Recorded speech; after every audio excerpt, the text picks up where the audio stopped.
Hey guys, welcome back. Today we're going to be covering episode 2 and all of the differences between the Wheel of Time TV show and the book Eye of the World. As a reminder, this is an 815-page novel, so we will not be going page by page, sentence by sentence, but we will be talking about the main differences between the show. Let's get into episode 2. Let's start with notable costume changes. The Children of Light do not wear all white. Their cloak is notable because it is the big white piece of fabric or notable thing on them.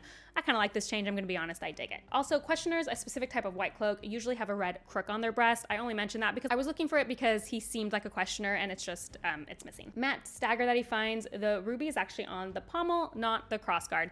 Again, this is not a big deal, but it is just mentioned so often in the book, I thought I should talk about it here. Okay, let's get into the plot. So we don't see this scene in the book. It's not that it doesn't happen. You hear about how brutal the questioners are, but like this specific scene isn't in there. It's usually all secondhand accounts. This ferry scene does happen, but very differently. The Trollocs aren't that close to them at this point, and there are several men that are helping them get across the ferry, and Lan is the one who bargains with them, and they're sort of sketchy dudes, and you get the impression that they're gonna try to steal from them. You know, they're not like these good people waiting for their family or whatever. They're about to steal from them when they're on the other side, but then all of a sudden their raft sinks in a whirlpool. It's obvious that Moiraine did it, but they play it off like she didn't, like, oh wow, random, what a whirlpool.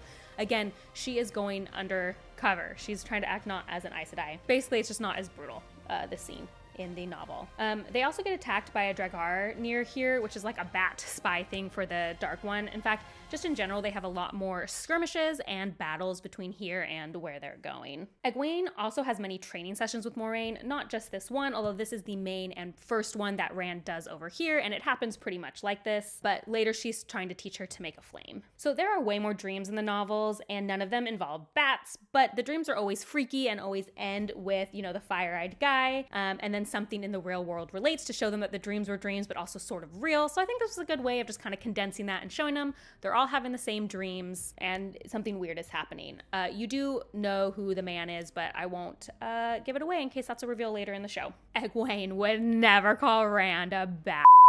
It would obviously be a wool-headed sheep herder. So this white cloak scene never happens. There is a white cloak scene, but it just doesn't happen here. Basically, a giant thing that they left out is that they actually go to a city called Barlan, and they spend a little bit of time there. And that's where Rand meets some white cloaks and kind of gets on the wrong side of them. And then they have this big confrontation with white cloaks while they're trying to leave the city with Moiraine, and she ends up growing so big, she like steps over the wall. I just always loved that scene, so it stuck in my head.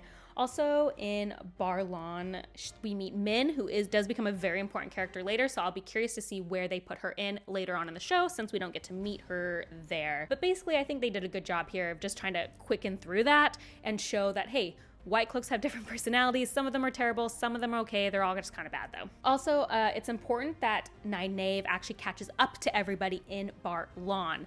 That's where she was like, oh, everybody from the town was arguing about who should go after you, so I decided to do it myself, and this is where she catches them. This phrase is actually never said by Moiraine. It's actually said by Tam, Rand's father, warning Rand about Aes Sedai. I do love that they kept this quote in though, because it's a very famous quote from the book, so I'm glad they included it. This song never happens. They are actually told about Manetheren way earlier in the novel, back like in Edmundsfield or right when they were leaving Edmundsfield, and later a discussion of it is prompted when they're fighting Trollocs and Mat actually yells an old tongue phrase from Manetheren.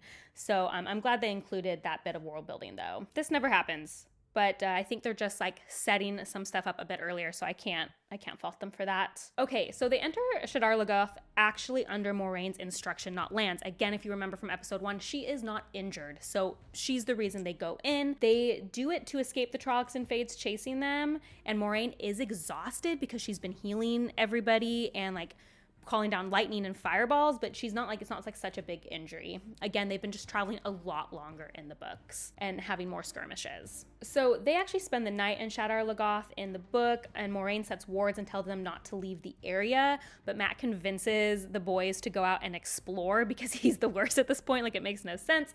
And they actually have this entire thing where they meet a guy who is clearly sketchy, but somehow they don't think so, who asks them to help him get treasure and bring it out of the town, and they start doing it, and then he turns, like this whole thing happens, and Mat keeps the dagger and nobody knows that he keeps the dagger, and that also is what kind of prompts that black stuff, which is called Mashadar, and why they have to flee the city. So that's pretty different. They spend a lot more time in Shadar Logoth in the book. So the separation is pretty good. Like Perrin and Egwene go off, and Mat and Rand are together, and in the book Tom, and then Nynaeve gets separated for everybody. So she actually does end up finding Moiraine and Lan first and getting angry that they've lost the kids again. So that kind of scene at the end here where she confronts them, like, actually is a scene that sort of happens in the book. It's just that she's already been reunited with them also previously. So yeah, it doesn't quite happen this way, but everyone is where they should be in the end. But actually Perrin and Egwene get separated and then come back together, and they skipped that, which I totally understand,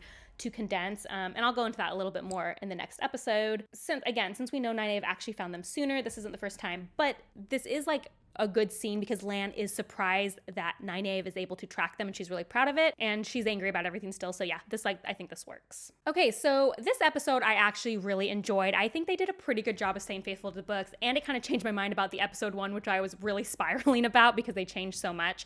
I think they kept really true to the ideas. I know it is hard that we skipped an entire city and a lot happens in Baerlon, but there is so much traveling in Eye of the World, and I think for general audiences and to make the show successful, they just had to cut some of that out. And I just cannot blame them. And I think they did a pretty good job of still, like, we've set up some really important stuff. We've set up the White Cloaks and how they're going to be an antagonist. We've set up some relationships that are going to be important later on. I think this was pretty good. I actually even like the Shadar Logoth stuff with Mat because I never really got that scene, and so I'm glad that's one that they decided to cut out, and he just finds the dagger and takes it, and they've already established that he likes taking things, so I think it kind of worked out. This episode made me pretty excited. There are changes. I think I understand where it's going, but I will talk more fully about how I feel about all of this stuff and some of the changes in episode 3, which you can watch here if you want to see all the differences between the book and the show in episode 3. And if you want more Wheel of Time content, make sure to subscribe so you always see when I post. And if you want to see what I'm currently reading or other nerdy rants, you can check me out on Instagram at bookborn.reviews. I'll see you next time. Bye.